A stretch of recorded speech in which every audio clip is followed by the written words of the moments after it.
Welcome back. So as per my promise, I'm just going to demonstrate some of the uh, hands-on practice which I have did today. It is a part of mini project, but it is not a complete mini project. It is just a sample to demonstrate how to use um, DynamoDB in your project. And I have taken one example of CSAR project, but you can take any project like Java project or any language-based project you can create as per your choice, and then you can demonstrate the same thing here, just like this. Okay. So I'm just going to read out what consideration I have taken as a this sample project. Let's consider a practical example how you might do this. Okay. So here is my requirement. Like suppose I'm highlighting, please read this thing.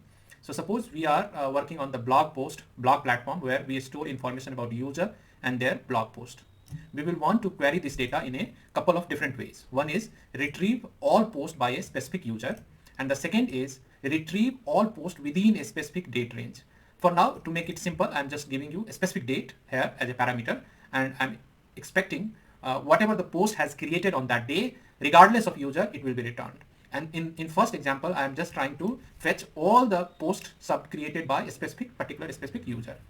So for that purpose, right, how to structure. So I have just created one user post table in DynamoDB. I can show you by going through the showing my screen. But for now, just you assume that I have created one user post table, and I have mentioned partition key as a user ID, which is as a string type, and sort key is post ID, that is also a string.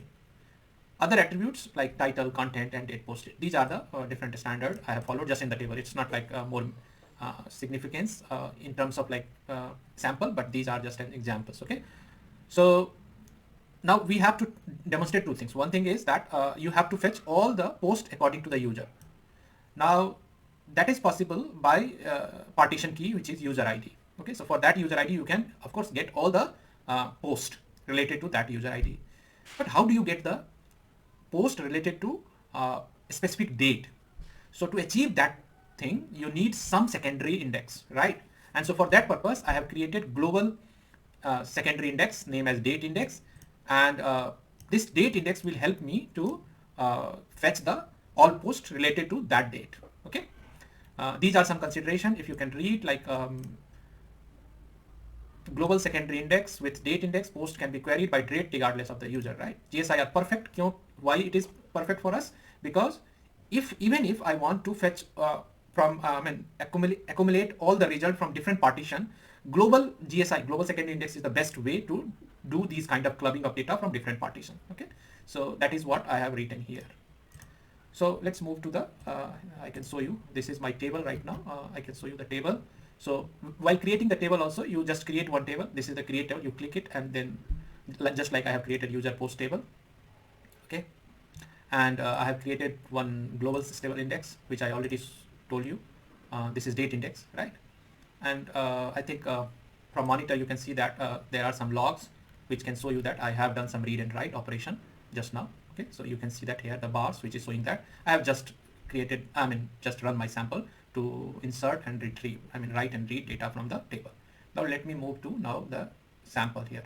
Hold on just for a moment. Yeah, so this is something you have to write. So I'm just closing this for now. Let's try to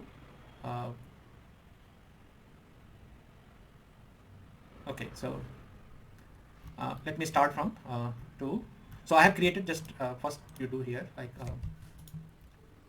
okay, outline, collect all the definition. So I have created three methods. If you look at create post and query post by user and query post by date. If you go to the create post, you can see that I have just here tried to load the table first, then I'm creating the item, which if you remember my few videos earlier, like there are three important things to three important items you should understand, like table, item, and attributes.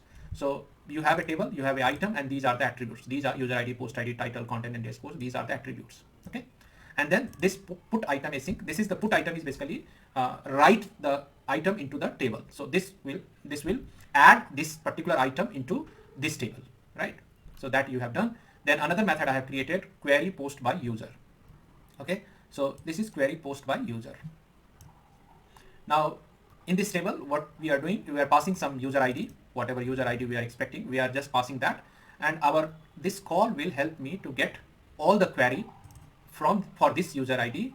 Okay, and then this search I'm printing here. So whatever the result I'm getting as a document list, I'm just printing the all one by one. That's it. Okay. So and the same way for in this case, since this can be done only through using the GSI, if you remember. So here is the date index, which is the global secondary index we have taken. And then this example is for, I will upload this code also, sample code also, except a few credential I will remove because that is not safe. Anyway, so that part I removed. Otherwise, I will upload all these sample code for your reference. And you are just follow this way, follow the video, and then follow the this sample code. Probably you will get this sample run in your local machine also. Okay, so it is very simple, and this will solve your. Let me show you by running this example. If you remember, now go to the client code. Now it is just this. I mean, go to this section. Now open here. I am creating 3 posts. 2 posts from user this user 123 and user 123. If you remember, right? These 2 are the posts I have created, and date is today's date, and then another post for user 124. Right? Now I am saying that let's try to fetch user 124. So I have this post. I will get this post record, right? And for this scenario, I will get 3 records, all these 3. Okay. Let me show you the output of this by running it. So yeah. So if you see here, if you remember, for this is the output of this call by user call, and then last 3 is this post, which is the date. So by date I have fetched those calls. So this is the result of last 3 record is result of this call, like query post by date. Okay, let's check a small more thing. I think that will work for you. You may get more clarity. Let's do it 1, 2, 3. So in this case, what will happen that you will get first 2 record from this call and last 3 record from this call. So total 5 record you will see. Let's run it. Okay, let's bring the window. Yeah, so if you look at this, these 2 are the corresponding to this user 123, and last 3 will be corresponding these all 3 records, right? Because this is the date record, so last 3 is the record. So by that way, you can see that how we can push the data into the DynamoDB, and how you can fetch the data from the DynamoDB. Okay, so I think you have we almost accomplished everything, right? We have touched upon the table, item, and attributes. We touched upon how you can create table on AWS, DocumentDB, by using the DocumentDB. Then we also touch upon what is primary key and how it is divided, like what is the partition key, what is the sort key. Then we also touch upon what is the global secondary index here to use, and why it is useful for you. What kind of search pattern will guide me to decide my logic here. So these things I have tried to achieve in this sample. I hope you like it. Thank you for watching me, and see you in the next video. Thank you. Thanks a lot. Bye. Take care. Thank you. Thank you for completing this video. And I hope that you definitely have learned something which will help you in your system design interview.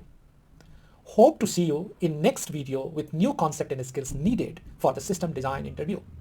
By then, keep learning, keep improving, and keep sharing your knowledge.